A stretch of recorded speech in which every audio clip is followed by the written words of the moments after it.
మాట్లాడుతున్నారు, లైవ్ లో చూద్దాం. వస్తాం. ఆ రోజు ద వీక్ అని వీక్లీ మ్యాగజైన్ కూడా ఆర్టికల్ వేస్తే నేను వాళ్ళకి నోటీస్ పంపించి ఆధారాలతో సహా, ఎందుకంటే ఏ డేట్స్ అయితే ఆర్టికల్ వేశారో ఆ రోజు నేను విశాఖపట్నంలో లేదని కూడా నేను నిరూపిస్తాం కూడా జరిగింది. అది తెలుసుకుని వాళ్ళు ఏకంగా రిజైండర్ వేసి క్షమాపణ కూడా కోరటం జరిగింది. నేను గతంలోనే చెప్పాను, 2014 నుంచి 19 కానివ్వండి, ఇప్పుడు కూడా అంటే గడిచిన 18 నెలలు కానివ్వండి, నేను విశాఖపట్నానికి వచ్చినప్పుడు ప్రభుత్వం నుంచి టికెట్ తీసుకోవట్లేదు, ప్రభుత్వ గెస్ట్ హౌస్లో నేను ఉండట్లేదు. నేను వాడే వాహనాలు, 2 వాహనాలు కూడా ప్రభుత్వ వాహనాలు కాదు. ఆ డీజిల్ ఖర్చు కూడా నాదే. నేను తాగే వాటర్ బాటిల్ కానీ, చివరికి కాఫీ కూడా ఎయిర్పోర్ట్ లో లాంజ్ లో ఒక 5 నిమిషాలు నాయకులు మాట్లాడాలంటే లాంజ్ లో కాఫీ పౌడర్, వాటర్, చివరికి మగ్గు కూడా నాదే. ఎందుకంటే నాకు ఇది మా తల్లి నాకు నేర్పించిన సంస్కృతి.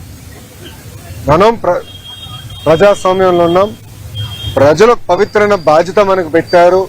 వాళ్ళు ఏ నమ్మకంతో అయితే మనకు గెలిపించారో ఆ నమ్మకం నిలబెట్టుకోవాల్సిన బాధ్యత మనందరిపైన ఉంటుంది. ఏమున్నా ఖర్చులు కుటుంబం పరంగా మేము బనాయిస్తాం. నేను గతంలోనే చెప్పాను, ఇంట్లో అమ్మ బ్రహ్మని సంపాదిస్తే బాబు గారు నేను ఖర్చు పెడుతున్నా అని. మా క్రెడిట్ కార్డ్ బిల్లు కూడా వాళ్ళే కడతాం జరుగుతుంది. సో ఒక పారదర్శకంగా నిలబడాలన్న ఆలోచనతో మేము చేస్తున్నాం. ఇక్కడ మీడియా మిత్రులు కూడా తెలుసు, నేను ఎప్పుడు విశాఖపట్నంకి వచ్చినా, గవర్నమెంట్ ప్రోగ్రామ్ వచ్చినా కూడా నేను తెలుగుదేశం పార్టీ కార్యాలయంలో ఆనాడు పాదయాత్రకు వాడిన బస్సులోనే మేము పడుకుంటా పొద్దున్న లేసి కార్యకర్తలు కలిసిన తర్వాతనే ఏ కార్యక్రమానికి అయితే నేను బయలుదేరటం కూడా మీరందరూ చూడటం జరుగుతుంది. సో క్రమశిక్షణ, ఒక పట్టుదలతో ప్రజలకు సేవ చేయడానికి నేను రాజకీయాల్లోకి వచ్చాను. అందుకే తప్పుడు వార్తలు రాసినప్పుడు నాకు చాలా బాధ కలిగింది. క్యారికేచర్ వేసి, అంటే పైన నా ఫోటో కింద క్యారికేచర్ వేసి నన్ను కించపరిచే విధంగా చేసినప్పుడు దీని మీద పోరాడాలని ఆనాడే నేను నిర్ణయించాను. తప్పుడు రాత్రుల పైన తప్పనిసరిగా నాడు నేడు ఎప్పుడు నేను పోరాడతాను. 2 కాదు, 3 కాదు, 5 కాదు, ఇంకో సంవత్సరం ఎక్కువ పెట్టినా న్యాయం నా వైపు ఉందని నేను బలంగా నమ్ముతున్నాను. నేను గెలుస్తానని కూడా నేను నమ్ముతున్నాను. ఎందుకంటే నేను ఏనాడు తప్పు చేయని వ్యక్తి, నేను చేయబోను కూడా. సో ఇప్పుడు మీడియా మిత్రులు కానీ ప్రశ్న ఉంటే దానికి సమాధానం చెప్పేదాన్ని నేను సిద్ధం.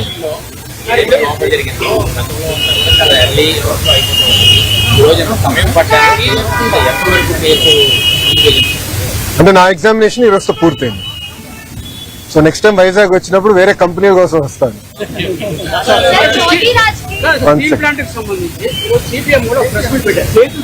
విశాఖ ఎకనామిక్ రీజన్ సంబంధించి 2500 ఎకరాలు ఎవరన్నారండి? ఒక్క నిమిషం సార్, ఒక్క నిమిషం. 2500 ఎకరాలు విశాఖ ఎకనామిక్ రీజన్ కోసం తీసుకుంటున్నారు. ఆల్రెడీ 1100 ఎకరాలు సేల్కి ఇచ్చారు, వాళ్ళు వాడలేదు. అలా 3000 ఎకరాలు తీసుకుంటారు. ఇది ఏ ప్రాతిపదిక కోసం తీసుకున్నారో ఆ భూమి తల్లి మెయిన్ తల్లి ఓట్లు డైవర్ట్ అవుతుందని వాళ్ళు ఆరోపిస్తున్నారు. దాని మీద ప్రభుత్వం తల్లికి మెయిన్ ఆరోపణ. మీరే అంటున్నారు ఆరోపణ, ఇంకా సమాధానం చెప్పాలా? బాస్ ఒక్క నిమిషం. ఎవరైనా స్టేట్మెంట్ ఇచ్చారా?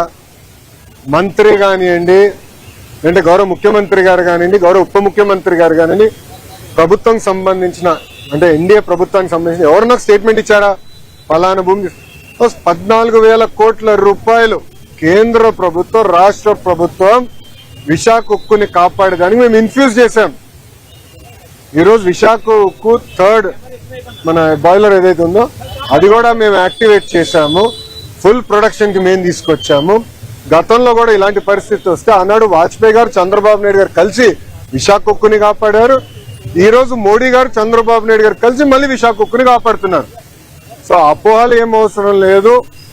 విశాఖ ఉక్కుని ప్రైవేటీకరణ జరగదు, జరగనీయం.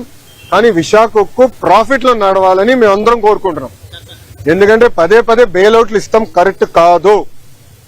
ప్రాఫిట్ లో నడవాలి, దానికి అందరూ సహకరించాలి. విశాఖ ఉక్కుకి సంబంధించిన భూమి 1 ఎకరం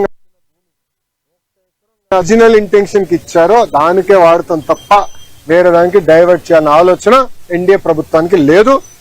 సిపిఎం సోదరులకి స్క్రిప్ట్ ఎక్కడి నుంచి వచ్చినో వాళ్ళే దానికి సమాధానం చెప్తే బాగుంటుంది. భోగాపురం ఎయిర్పోర్ట్ లో వాళ్ళ హయాంలో వచ్చింది, మా పక్కన వాళ్ళు చేసుకున్నారంటూ కూటమి ప్రభుత్వంపై ఇప్పటికే వైసీపీ గవర్నమెంట్ అయితే దాన్ని మీ స్పందన ఏంటి? అమ్మా, ఒక మాట చెప్పాలి, క్రెడిట్ కోసం మేము ఇక్కడ ఎవరు పోరాడట్లేదు. పని చేసేదానికి, ప్రజలకి పెద్ద ఎత్తున ఉద్యోగాలు, ఉపాధి కల్పించడానికి మేము అహర్నిశలు కష్టపడుతున్నాము. దయచేసి అది గుర్తుపెట్టుకోండి. ఇదే జగన్మోహన్ రెడ్డి గారు ఆనాడు ఏం చెప్పారు? ఎర్ర బస్సు రాని ఊరికి ఎయిర్పోర్ట్ అవసరమా అని చెప్పారా లేదా? వీడియో మీరు చూసారా లేదా? మళ్ళీ ఇప్పుడు ఆయన వచ్చి అన్ని మాటలు మాడితే ఎంతో న్యాయం. నంబర్ 1. నంబర్ 2, ఆనాడు జిఎంఆర్ కి సుమారుగా 2600 ఎకరాలు కూటమి ప్రభుత్వం అందజేసింది.